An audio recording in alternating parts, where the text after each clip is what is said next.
Reverend Sarala జయరాజుల వారు, అమ్మగారు, వారికి ప్రత్యేకమైన వందనములు.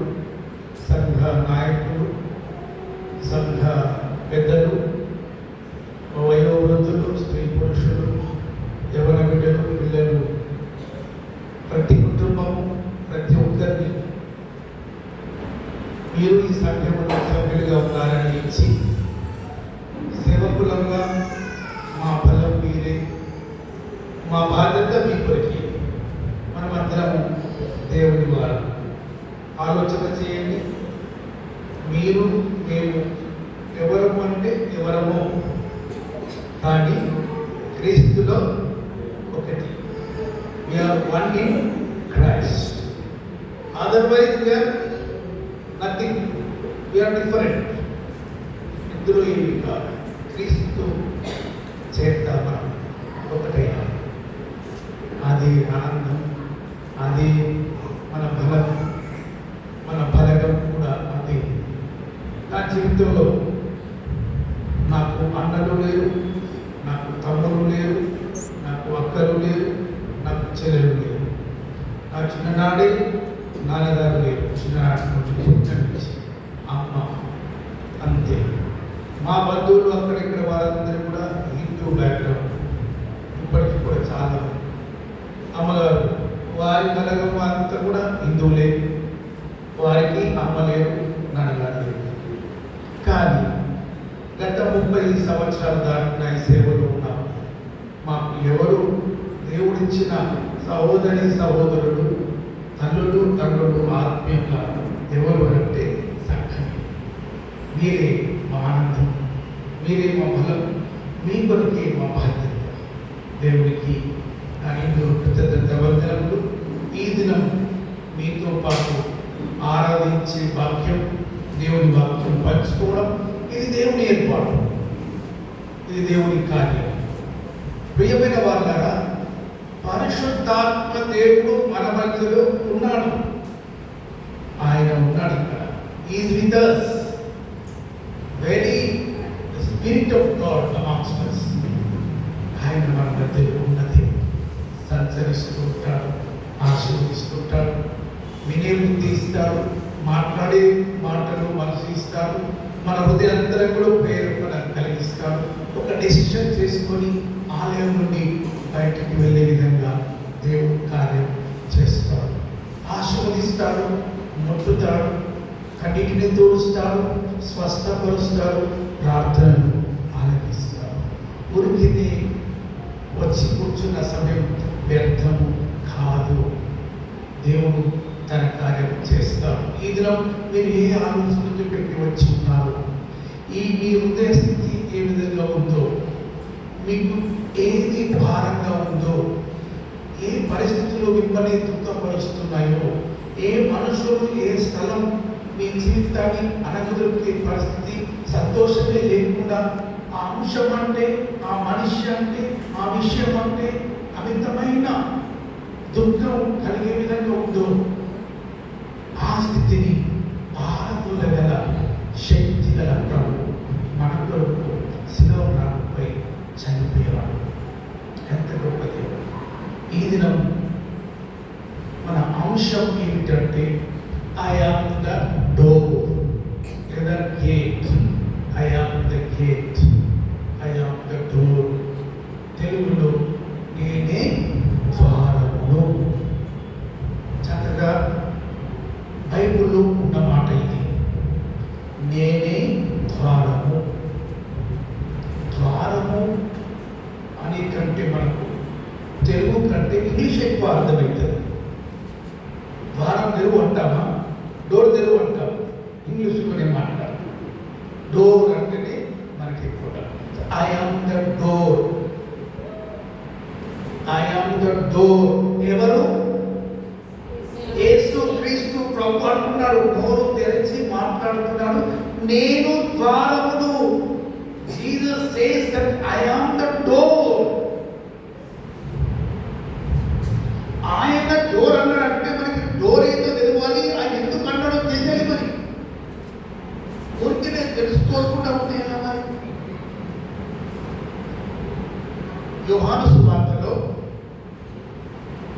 7 వాక్యాలు ఉన్నాయి, 7 సెంటెన్సెస్ ఉన్నాయి. ఆ 7 సెంటెన్సెస్ ను ఏమంటారంటే ఇంగ్లీష్ లో ఐ యామ్ సేయింగ్స్ అంటారు. ఐ యామ్ సేయింగ్స్ అంటే నేను గొర్రెలకు మంచి కాపరిని, నేను I am the bread of life, I am the door, I am the life and resurrection, I am the way, the truth and the life. ఇలా నేనే జీవారము, నేనే నిజమైన ద్రాక్షవల్లిని. ఇలా 7 ఉంటాయి సువార్తలు. యోహాను సువార్తలో 7 ఉంటాయి. కాబట్టి పండితులు ఏమంటారంటే ఈ 7ని ఐ యామ్ సేయింగ్స్.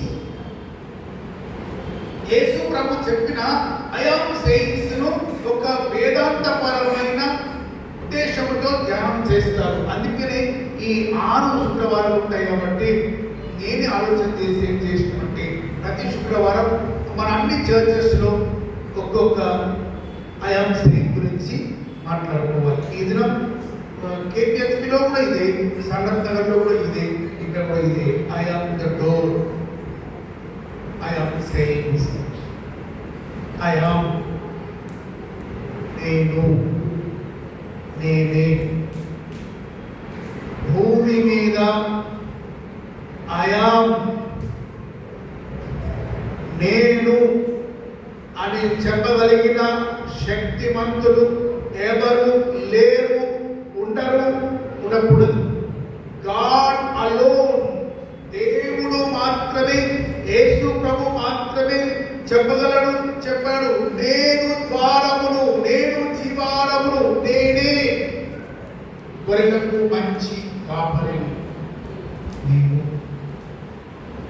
పాత నిబంధనలో దేవునికి పెట్టిన పేరు ఏంటంటే యెహోవా.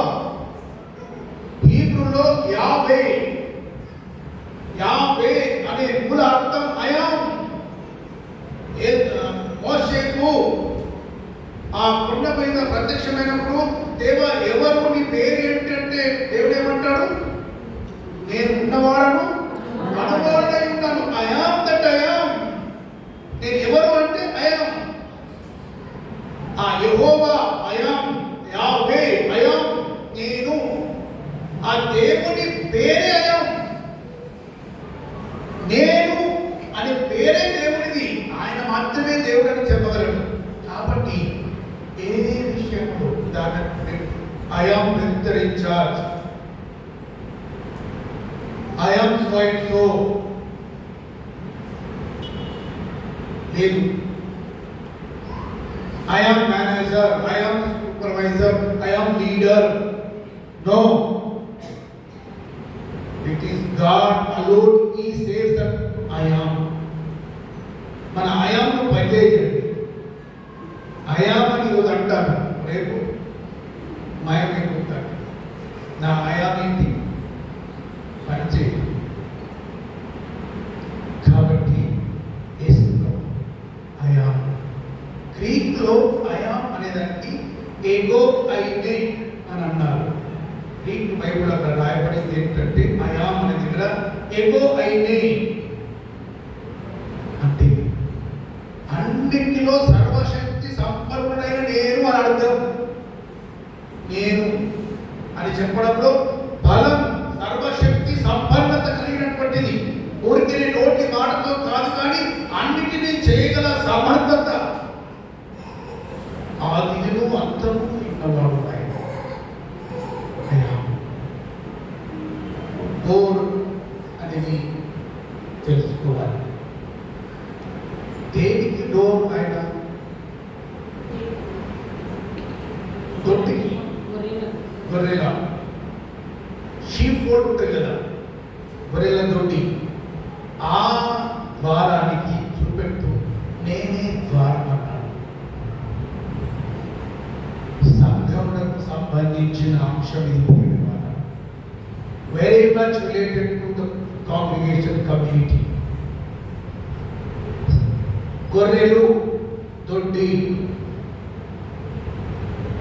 దానికి ద్వారం. సంఘము దానికి ద్వారం.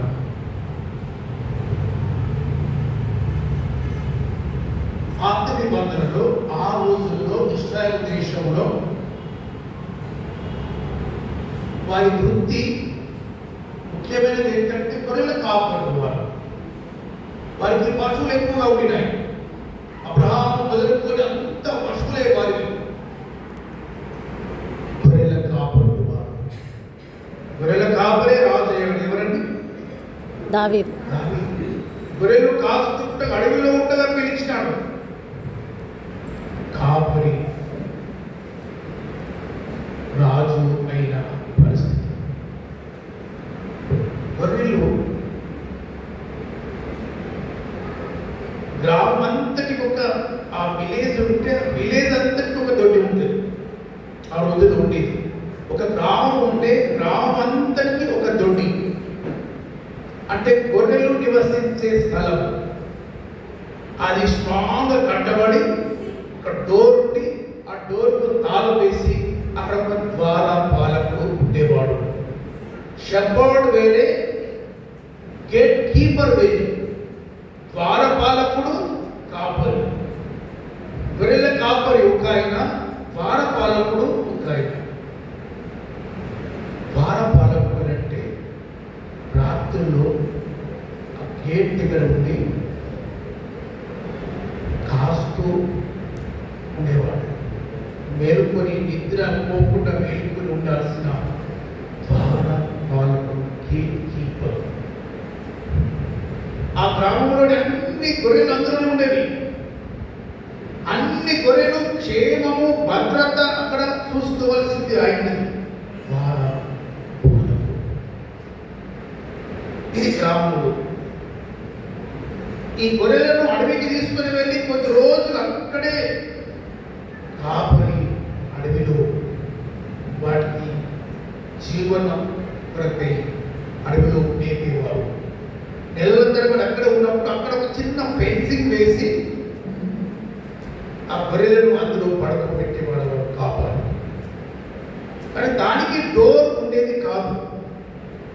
అది కన్స్ట్రక్టెడ్ కాదు కదా, అది తోటి టెంపరీ అలా వేసేవారు. కాబట్టి ఇక్కడ డోర్ అనేది ఉండేది కాదు. డోర్ బదులు కాపర్ ఏం చేసేవాడంటే డోర్ మధ్యలో ఆ కార్నర్ ఈ కార్నర్గా మధ్యలో పొడవుగా పడుకునేవారు. సో కాపర్ ఏమయ్యాడు? డోర్. అంతే కదా, అక్కడ డోర్ లేదు, మొత్తం ఫెన్సింగ్ ఉంది. గొర్రెలు పోయి వచ్చే ఒక వే ఉంది, ఆ వేకు డోర్ లేదు. అక్కడ కాపరి అక్కడ పొడవుగా పడుకునేవాడు. గొర్రె బయటికి రాకూడదు, బయటికి ఏది కూడా లోపలికి వెళ్ళకూడదు. కాపరి. ఇప్పుడు ద్వారం ఎవరు? కాపరి. కాపరి ఇక్కడ యేసు ప్రభు.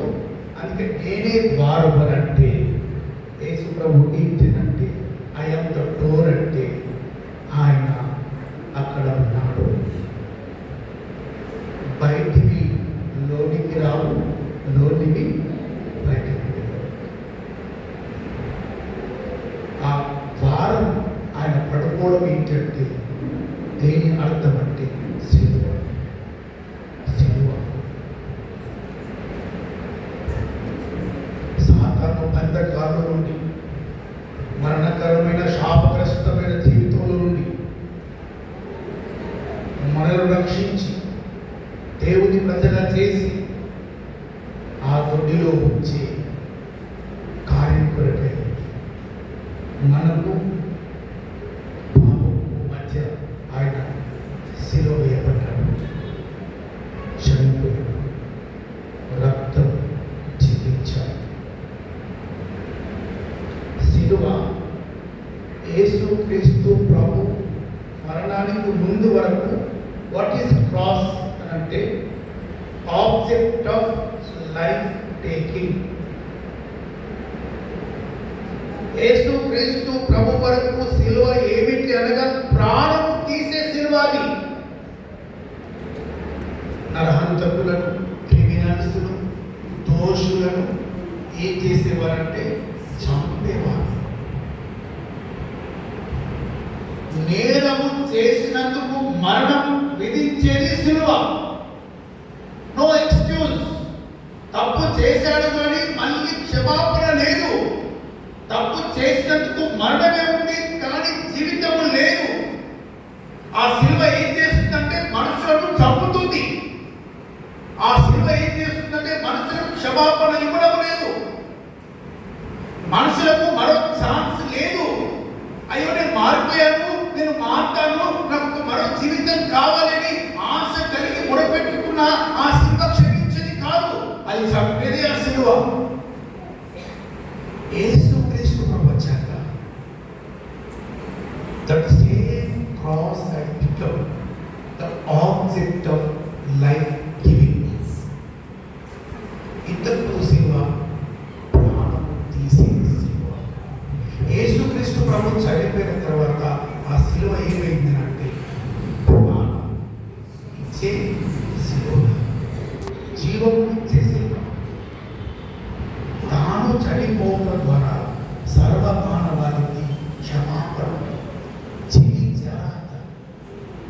నేనే ద్వారం.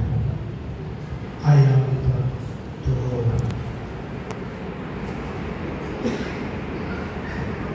నీకు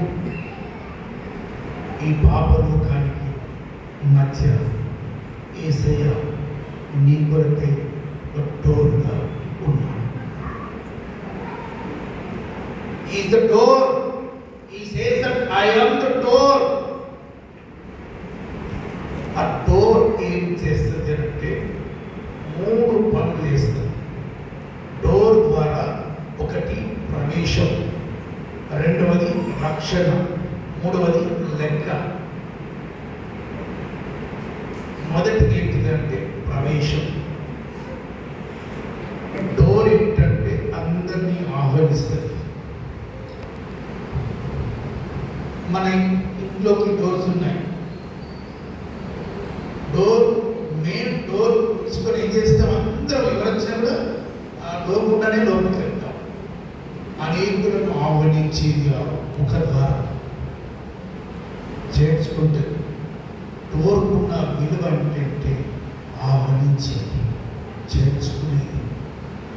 ప్రయాసపడి భారం మోసుకొచ్చిన నా కుమార్తె రమ్మని పిలుస్తున్నప్పుడు వేసారిపోయినావా, నీరసించిపోయినావా, నిరాశతో ఉన్నావా, జీవితం మీద విరక్తి చెంది ఉన్నావా, ఈ బ్రతుకు అని నీకు నీవే ఆలోచనతో ఉంటున్నావా, ఒత్తిడికి లోనయ్యావా, అనేక హింసలు పట్టి పీడిస్తున్నాయా, సాతాను బంధకాల్లో ఉన్నావా, ఆర్థిక సమస్యలతో ఉన్నావా, శరీర రుగ్మతలతో బాధపడుతున్నావా, మానసిక పరమైనటువంటి వేదనలోనే ఉన్నావా, ఊపిలో ఇరుక్కున్నావా, సభల వెంబడి సభని వస్తున్నాయని చింతిస్తూ దుఃఖపడుతూ కనీరు కాలుస్తున్నావా, అర్థం లేని జీవితం కొనసాగిస్తున్నావా, ఎవరు లేరని చింతిస్తున్నావా, ఏమిటి ఈ దినం క్రైస్ట్ ఇన్వైట్స్ ఆయన నిన్ను పిలుస్తున్నాడు. నా కుమారుడు, నా కుమార్తె. డోర్ ఏం చేస్తుందండి? ఆహ్వానిస్తుంది. The very purpose of the door is to invite people. Ramu, నా కుమారుడు, నా కుమార్తె. ప్రభు డోర్ ఏంటంటే ఆహ్వానించడం. రండి అని పిలుస్తారు. దేనికైనా రండి. Come here, don't go anywhere. ఈ ద్వారం గుండానే రండి, ఈ ద్వారం గుండా ప్రవేశించండి. వేరే ద్వారాలు తొక్కకండి, వేరే స్వరం వినకండి. ఈ ద్వారం యొక్క స్వరం వినండి. 2025 సంవత్సరం మార్చి మాసంలో దేవుడు నిన్ను పిలుస్తున్నాడు. రమ్మని. నిన్ను పిలుచుటకు ఆయన ద్వారమయ్యాడు. ఆయన ద్వారమయ్యాడంటే నిన్ను పిలవాలని ఆశ కలిగి ఉన్నాడు. ప్రతి ఒక్కరిని పిలుస్తాడు. ఆయన ఆహ్వానం మనుషులను చూసి ఉండదండి. ఇదిగో ఈయన తెల్లటి వస్త్రం ధరించుకున్నాడు, కాపరి కదా అని ప్రత్యేకమైన ఆహ్వానం. అయ్యో ఇక్కడ చిన్న మెంబర్ ఎవరు లేరు, పేద కుటుంబం కదా అని వారికి ఒక ఆహ్వానం లేదు. ఆయన పక్షపాతి కాదు. ఆయన ఈజ్ నాట్ పార్షియల్. ఆయనకు పక్షపాతం లేదు. ప్రేమ ప్రేమ ప్రేమని ఆయన. దయగలిగిన కూడా ఆయన. కన్నీరు కార్చే మనసు ఆయన. హృదయంలో జాలి పడే మనసు, అత్యంత దయా కనికర కలిగినటువంటి యేసు. అందుకే పిలుస్తాను అని. ఆ పిలుపును పిలుచుట కొరకే ద్వారమయ్యాడు. మరి నువ్వు వస్తున్నావా? వస్తావా? రండి. Come to the lord. రెండవది రక్షణ. రక్షణ. డోర్ నైట్ అయిన తర్వాత అందరం అనుకుంటే డోర్ ఓపెన్ చేసి అనుకుంటామని నేను అప్పుడప్పుడు అనుకుంటాను. మా బాబు నైట్ లేట్ వస్తున్నాడని డోర్ దగ్గర చూస్తాం. పొద్దున అందరం అలా అనుకుంటాం. ఒక్కరోజు రాడు. ఒకరికి ఉంటుంది, ఏమి కనబడదు. ద్వారం ఏంటిదంటే సేఫ్టీ, సెక్యూరిటీ. మన ఇల్లు ఉంటుంది, ఇల్లు ప్రక్కల ఎన్నో పురుగులు తిరుగుతుంటాయి. ఇంట్లో కసా ద్వారం లాంటిది, ఇంటి ప్రక్కల అన్నీ ఉంటాయి, అందరు ఉంటారు.